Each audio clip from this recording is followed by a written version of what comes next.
Il l'a fait presque sans forcer. Usain Bolt a réitéré son exploit des Jeux de Pékin, remporté le triplé 100 mètres, 200 mètres et 4 fois 100 mètres.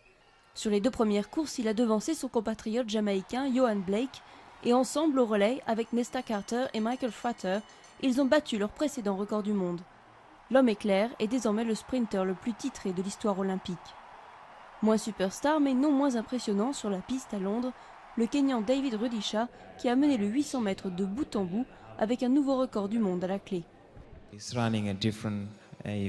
Usain, lui, est sur une épreuve différente de la mienne, donc oui, je peux dire qu'il est la légende du 100 et du 200 mètres. Et je n'aurais pas tort de dire que je suis peut-être la légende du 800 mètres.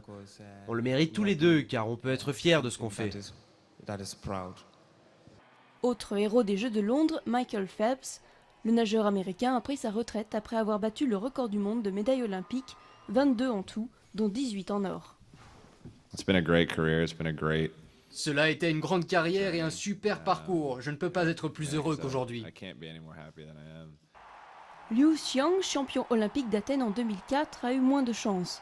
Il s'est blessé dès la première haie et a dû être opéré. Une immense déception pour l'athlète déjà privé de jeu à Pékin pour cause de blessures. Les footballeurs brésiliens semblent eux aussi maudits. Bien que favoris, ils ont encore échoué à remporter le titre olympique, gagné cette fois par les Mexicains. Au final, ce sont les Américains qui terminent en tête du tableau des médailles, notamment grâce à de nombreuses victoires en athlétisme, assorties d'un record du monde sur le relais 4 x 100 mètres féminin, record qui était invaincu depuis 27 ans. 46 champions olympiques et plus d'une centaine de médailles, de quoi détrôner la Chine, pourtant toujours aussi impériale dans ses sports de prédilection, comme le tennis de table et le badminton. Derrière la Chine, c'est la Grande-Bretagne qui termine sur la 3e marche du podium, un scénario de rêve pour le pays hôte. 29 médailles d'or, décrochées notamment en athlétisme et en cyclisme.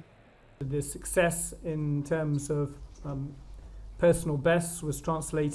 succès en termes de record personnel s'est traduit par un grand nombre de médailles et une position au-dessus de la Russie sur le tableau des médailles, malgré l'incroyable investissement qu'ils ont injecté dans l'équipe russe à la demande du président Vladimir Poutine à l'époque. Cela montre le travail remarquable que vous avez fait, les gars, en tant qu'athlètes. Enfin, ces Jeux de Londres auront été marqués par deux grandes premières, la participation des femmes aux compétitions de boxe et celle de l'athlète handicapé Oscar Pistorius à des JO aux côtés de coureurs valides. Pas de médaille pour le Sud-Africain, mais la réalisation d'un rêve.